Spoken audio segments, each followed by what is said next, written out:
Guys, episode number 3, Rappin with Russo.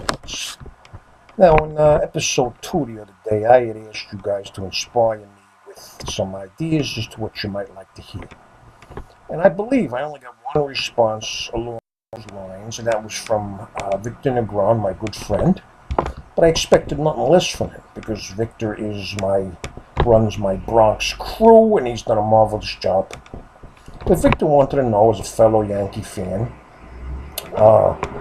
what the current state of the Yankees pitching staff and who they may acquire by the July 31st trade deadline. Now, Russo bleeds Yankees blue, maybe not as much as Jerome, but I also don't have a pet pig. But he's cute, Jerome. He really is. I just love pork. But anyway, the Yankees, as you well know, are having a marvelous year. They got the second best record in all of baseball behind the evil empire of the Boston Red Sox. So before you make a smarty-ass comment, Ted, below, just listen, I'm giving you the props. Never thought they'd do this good this year. I got to say that they waited out on J.D. Martinez, and they picked him up as a free agent, and he is currently Russo's pick for MVP of the American League.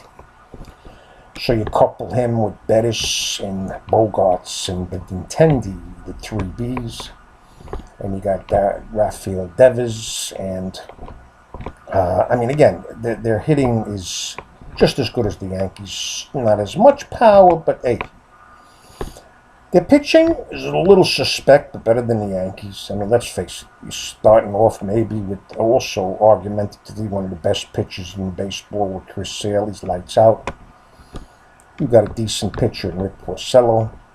You got David Price, although he's getting to the end of his career, and you got 4 more years, I think, on his contract for mucho dinero.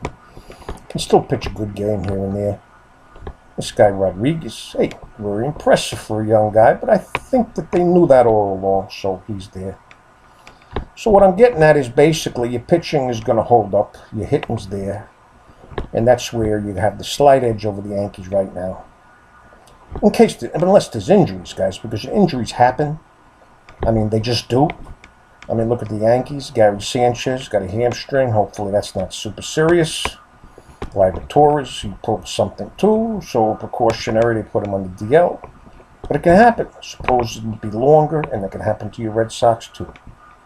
But guys, this is not a video about the Red Sox. This is a video about the Yankees. And Victor, this is my opinion of what's going to happen. You know they're going to get somebody by the July 31st deadline, a pitcher, starting pitcher. Not a hell of a lot available, am I right? Unless some teams throw in their towel and decide that they want to sell off, and some names come up that may not be talked about right now. Who do you got? J.A. Happ, Michael Fulmer, Tyler Ross, Chris Archer. I mean, I don't know. There was talk about Madison Bumgarner if the Giants were out of the picture. You know they're not going to give the Mets are not going to give up DeGrom and Syndergaard. Although they should get a nice package of prospects, because their farm team is barren.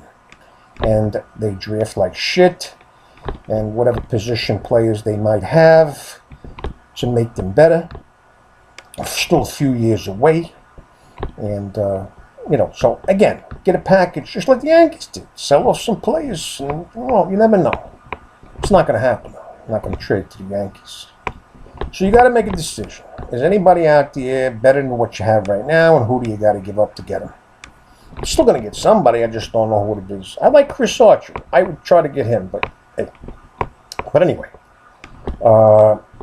currently, who do you have? Maybe the best pitcher in the American in the majors. Maybe again, argumentatively, there's a few other good ones that you could talk about. You know what I'm talking about? Severino, number 1 pitcher. Your number 2 pitcher is CC Sabathia. If he gains another pound, he ain't going to make it till the end of the year. But still, became a pitcher, not a thrower. He's serviceable, unless he gets hurt. Shit's number 2. Tanaka, not the Tanaka of old. But you know what? He's still got playoff experience. He's you know, I think he can show us what he did in the playoffs last year. So, you know, if he comes back healthy from this double, whatever it is, hamstring pull, and I think he's going to start a game before the All-Star game. I'm not sure. We'll see. So that's your 3. But again, not really impressed there. Sonny Gray, please. If you let him go out, I'll never root for the Yankees again if you let him pitch again. I mean, this guy just not made for New York. It happens. It's happened before. It'll happen again. I didn't mind when they got him, but hey, they gave up a pretty decent haul for him. So, you know, again, hey, look, can't get Gladiators in every trade, right? And then who else you got? Domingo or Diego? What the frick is his name? German? German? Looks all right. I mean, no experience. I think he's done better than anybody ever thought that he would, but you don't want to go into the playoffs or the World Series with him. And even though I like this guy, Jonathan Russo, I don't think you want to go, you know, deep into the year with him as your 4th or 5th pitcher. But I like him for the future. But for now, after Severino, Sabathia, and Tanaka, hey, you need another guy. And we'll get him. I just don't know who. But we'll know soon enough, right? But anyway, so that's the deal then, Victor. How did I do? Oh, and by the way, what lengthens your pitching staff, and thank God you got it, is the best relief corps in baseball. Between Chapman, if he's healthy, Betances, when he doesn't dance pantsless, is number 2 guy there. Chad Green is lights out. Jonathan Holder, Daniel Robertson. I mean, you got a whole slew of guys in the pen. And that allows your starters to go 5-6 innings or whatever it may be, and then each one of those guys at inning, especially in the playoffs, and that could be the deciding factor. You don't know, okay? So that's the deal, guys. So that's who I feel. I don't really know who they're going to get. My pick would be Chris Archer after DeGrom and Syndergaard, which ain't going to happen. All right, guys, like I've said, you want to hear anything else? Put it down below. Help me out. Otherwise, I'll pick the subjects going forward. Ciao.